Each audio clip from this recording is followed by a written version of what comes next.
Morning guys, how you doing? Hope you're well. We're carrying on with our Action Bibles this week, and if you remember, we had a week off for half term. We're now back to school, and it's looking like there's going to be a lockdown later on this week from Thursday onwards. So we're going back to that funny time of not really being allowed out, other than for you guys to go to school, which is great that you can get to school and still see your mates. So if you remember, Moses had run away from Egypt, and Aaron and Moses had gone back. Well, Moses had gone back and Aaron had come to help speak to Pharaoh. And Aaron had put his staff down, it had turned into a snake. But Pharaoh's magicians had also made their staffs turning to snakes. So we're carrying on from page 129. The plagues, based on Exodus chapter 7 verse 12 through to chapter 10 verse 20.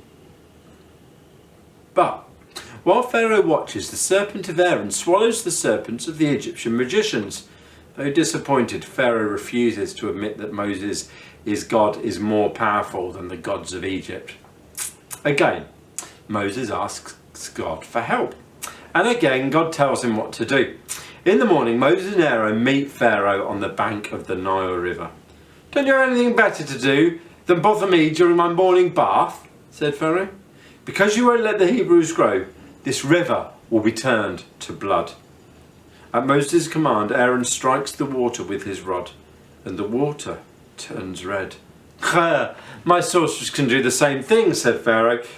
"If they're such great sorcerers, why don't they turn the Nile back to water?" But this they cannot do, and the Nile remains bloody for 7 days. Egyptian women are unable to wash their clothes in the bloody river. Men have to dig wells to find drinking water. Finally, the river is clear again, but still Pharaoh will not listen to Moses' plea, and so God sends a different plague. In the streets of the city there were frogs, millions of them everywhere. And in the Egyptian homes, eek, our flour is ruined. Even in the palace, I can't stand these filthy creatures. Send for Moses and Aaron. Ask your God to take away the frogs, and I will let the Hebrews go. I will be as you say. It will be as you say. But when the frogs are gone, Pharaoh breaks his promise. So God proceeds with his next wonder. God torments the Egyptians with a plague of gnats, tiny little flies. They infest everything. The Egyptians can't get them out of their houses, their hair, even in their beds. Pharaoh tries to bargain with Moses, but Moses stands firm in his request. Once again, Pharaoh promises to free the Hebrews, but when the gnats are gone, he hardens his heart again. As if the gnats weren't bad enough, God follows them with a plague of flies. Flies are in everything. The Egyptians can't keep it off their food or off their faces, but no flies trouble the Hebrews in Goshen. "Can't you worship your God here?"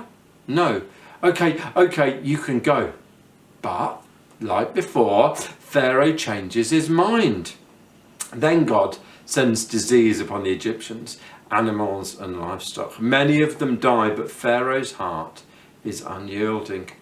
God gives Moses his next instruction. He and Aaron interrupt Pharaoh's court and throw soot in the air. Immediately, Pharaoh and his advisors break out into painful sores and boils. The rest of Egypt is struck with the same disease as well. But Pharaoh stubbornly refuses to recognize God's power and authority. "Father, why were the slave drivers so cruel today?" "They are always cruel, son, but right now they are angry to be suffering from these terrible boils while we remain healthy and strong." Still, Pharaoh keeps the Hebrews in Egypt. So a terrible storm strikes, hailstones as big as a fist. Throughout the land, the Egyptian farmers watched the storm with terror. "Our crops are ruined," they said. But no hail falls in Goshen, where the Hebrews live. Pharaoh calls Moses to him. I have sinned. The Lord is right, and I am wrong. Pray to the Lord for us. We have had enough of this hail, and I will let you go." But just like every other time, once the plague is lifted, Pharaoh changes his mind. "How long will you refuse to humble yourself? Let my people go, or I will send locusts to destroy everything that's left alive in this land." Pharaoh's advisors agree with Moses. Please, just let the Hebrews go already. Don't you realise that these plagues have left Egypt in ruins? Already. It will take us years to recover from them. Begrudgingly, Pharaoh calls Moses back to him. Fine, go worship your Lord. Who were you planning on taking? We will take our young and old, our sons and daughters, our flocks and herds. Ha, no, just the men. Locusts it is. God sends locusts, which devour everything that wasn't destroyed by the hailstorm. Then when Pharaoh's heart finally remains hardened against the Israelites, God makes the day as dark as night. So, Pharaoh has all these different plagues happen to him because he won't let them go. I think you know what happens. He lets them go, but there's one final plague, and we're going to read about that next week. See you later. Have a good week. Keep safe.